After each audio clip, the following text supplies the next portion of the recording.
I am Beardmohbox, and what else would you expect the day after the draft finishes than a quick roundup?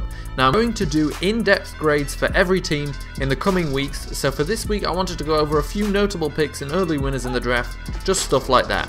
Let's start with picks 3 to 5. Joey Bosa going to the Chargers pretty much surprised everybody, including Bosa himself. Elliott going to the Cowboys is what I would call a bad pick based on team need, but a good pick based on talent, and as soon as that happened I said the Jaguars just won the lottery. I don't think that anyone expected Jalen Ramsey to slip by both the Chargers and Cowboys and land in the lap of the Jaguars, who unsurprisingly snapped him up. The Jaguars could have not drafted another soul after their first two picks and still had one of the best drafts in the league. They drastically upgraded their defense with Ramsey and Myles Jack, and don't forget they also have 2015 first round pick Dante Fowler finally playing this year. The Jaguars will start next year with as good as 3 new first rounders on the team. It's important to remember that Myles Jack slipped because of the long-term health concerns, not immediate ones, so by all accounts we should see him playing this year. Now I'm going to toot my own horn. If you go back to my 10-year player simulation with a running back, you will see I called Derrick Henry going to the Titans back then. To be fair, I thought they'd take him at the top of the second, but after trading away their first, the Titans were able to make 2 solid defensive picks at the start of the second round before snatching Henry. The Titans have now selected the last 2 Heisman Trophy winners over the last 2 drafts and have also have a running back group that boasts 2 potential top tier starters. Give Murray the benefit of the doubt and assume that it was only the awful scheme fit in Philadelphia that made his production dip drastically last year, and Henry has strength, pace and power running the ball, and even though some say he needs to get better in pass protection, he's ready to carry the rock from day one and will do it well. Both the Raiders and the Falcons annoyed me in identical ways. Both needed help at linebacker, and when both made their first round picks, Reggie Ragland and other guys were sat there, but in both cases both teams went for a safety instead. The Raiders selected Carl Joseph, and it does fill a need, and let me throw out 4 names mentioned in relation to Joseph: Earl Thomas, Brian Dawkins, Bob Sanders and Antoine Bethea.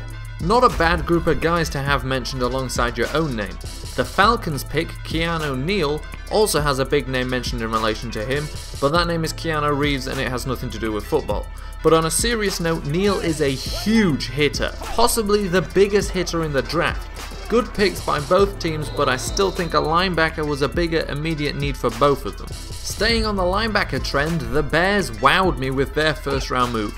They jumped the linebacker needy Giants and took Leonard Floyd, crafting what you could call the best linebacking group in the NFL.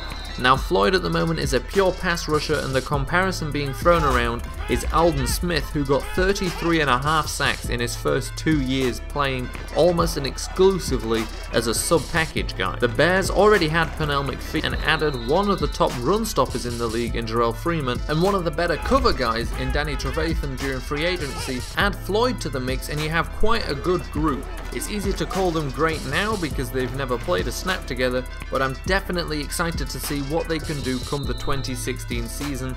The ceiling is high. Okay, so the rest of this episode was recorded later, but I had to do this as kind of like a live reaction. So round 6, picks number 180, the Minnesota Vikings take Moritz Boehringer. You know, the most amazing thing about this is the fact that the whole reason he got into football and got into playing football was because he watched a highlight video of Adrian Peterson on YouTube one time. It was a recommended video, he just happened to watch it, and now he's been drafted by the Vikings in the 6th round, the first ever guy drafted straight out of Europe, and the entire reason he played the sport was watching Adrian Peterson. Through that he was a Vikings fan, and now he's going to play for the Vikings.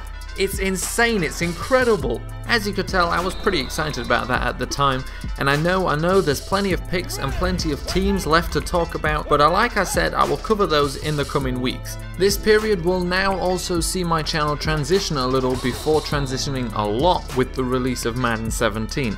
The next few weeks will see the channel pretty much move away from anything Madden related, but I'll still be using gameplay for background video. My channel will then be mostly NFL talk, until we get to the rundown period before Madden 17, where I'll switch back to a lot of Madden talk before finally going big on Madden 17 with a lot more gameplay, Ultimate Team with a Beardmohbox twist, Ultimate Team Draft, other Madden stuff but still some pure NFL stuff too, I know the end of this video is a weird place to mention all this, but I'll do a full video on my plans for Madden 17 closer to the time, and I just wanted to give a heads up to the guys who really follow this channel. All I can say is look out for me when the new season starts, because I'm coming after it and I hope you'll be there with me, especially those guys that regularly comment and stuff. I promise I'll make it worth your while. Oh my god, play! Hey, you made it to the end of the video! If you haven't seen the previous video yet, you can do that by clicking here. If you enjoyed this video and want to see more, you can do that by clicking here and subscribing. New videos every Friday and Sunday, and sometimes Wednesdays too.